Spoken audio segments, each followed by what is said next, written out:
New York Times. Hamas stockpiles of fuel, food, water and medicine enough to keep fighting for months. Here's a summary of the article. Matthew Rosenberg was part of a team that won a Pulitzer Prize in 2018 for reporting on Donald Trump, and more recently exposed how Cambridge Analytica harvested private information from Facebook.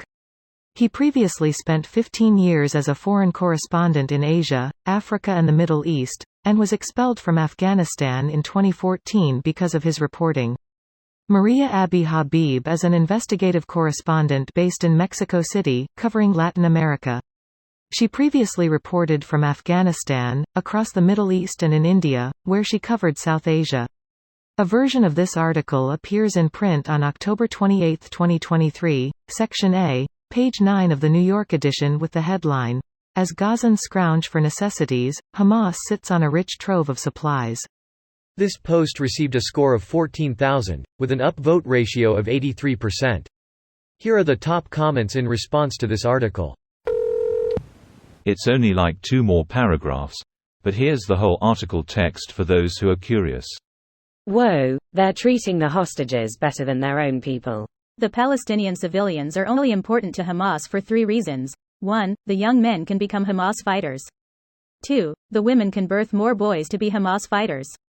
3. Those Palestinians who suffer, die on TV bring attention, donations to Hamas. That is it. Hey now, thousands of women are Hamas fighters too, and they're breaking the glass ceiling in the organization.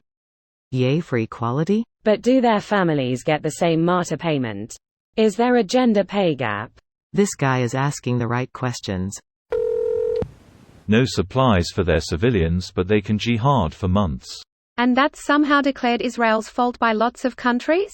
No, that's the inhuman ideology of Hamas, jihad. The very same countries that have been knowingly supplying Hamas, too. They gonna share with the Gazans or not? No. They will starve Gazans and blame Israel, and the media will spread their lie around the world, causing another round of riots and anti-Semitic attacks. The PR strategy is working very well for them. Iran couldn't be happier. The higher the death toll in Gaza, the happier Iran is. It helps their PR play. It's actually crazy how well it's working.